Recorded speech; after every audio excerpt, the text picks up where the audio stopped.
Welcome back to another interesting tutorial about Xianyu or Fish Chinese shopping app. And in today's video, I will show you on how to cancel order and get your money back refunded successful on Xianyu Chinese shopping app.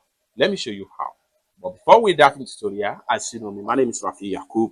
I'm an importer and a procurement agent. If you want me to procure link on 1688, Taobao, Pinduoduo, or Fish, or you want me to pay a Chinese supplier, you want me to fund your Alipay account or your WeChat wallet, or you want me to teach you more about China importation business, consider to contact me on WhatsApp with the number in the description of this video. And don't forget to subscribe, turn on the notification bell for more useful tutorials like this. So with that being said, let's get started. Very first thing you want to do is to go ahead and open up your Xianyu or Fish Chinese shopping app. So I'm going to click on here now. So allow it to load up. The next thing you want to do is to make sure you go ahead and proceed to your profile right here.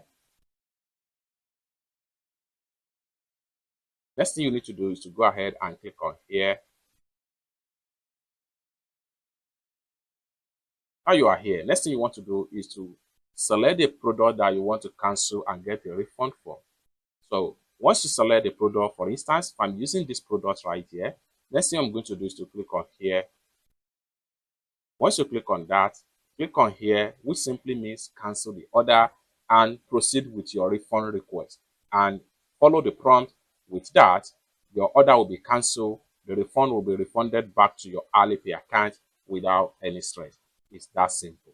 For more tutorial, tips and tricks on how to ship, import products from China using Chinese shopping app like Xianyu or Fish, 1688, Taobao, Pinduoduo, Fish, or any Chinese e-commerce app or website, or you want me to fund your Alipay account or your WeChat wallet, consider to contact me on WhatsApp with the number in the description of this video.